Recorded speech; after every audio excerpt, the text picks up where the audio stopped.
ଟିକେ ମୁଁ ଷ୍ଟାର୍ଟ ହଁ କୁହ ମା ଏଟା କି ମସଲା लो କଣ ଲେଖା ହେଇଛି? এই হচ্ছে জিরা মশলা जीरा मसला एटा जीरा मसला ଲେଖା ହେଇଛି ଆଉ ଏଟା କି ମସଲା लो লঙ্কা মশলা ଲଙ୍କା ମସଲା ଜାଣିଛୁ ୟା କୋଉ ତାର ପଡିବ? এইটা ମୋ ବହିରେ ଥିଲା ତମ ବହିରେ ଥିଲା? ମୁଁ ପଢିଥିଲି। ଆଚ୍ଛା ଆଚ୍ଛା ତମ କୋଉ ସାଲ ପଢୁଛୁ?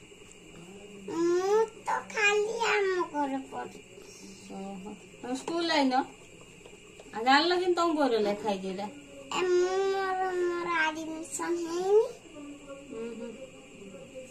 ହଉ ତାହେଲେ ଏଟା ଲଙ୍କା ମସଲା ଏଟା ତମେ କି ମସଲା କହିଲ? ତ ପଚାରିନି କୋଉଠି ପଡିବ ତମେ କୋଉଠି ପାଠ ପଢିବ?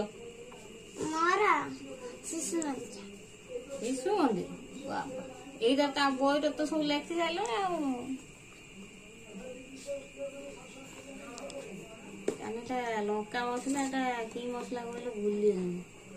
ଜିରା ମସଲା। ଆଚ୍ଛା ସରି ମୁଁ ଭୁଲିଯାଇନି ଆଉ ହଉ ରେକର୍ଡ ହେଇଥିବ ମାଣ୍ଡ ବୋଲି ତାପରେ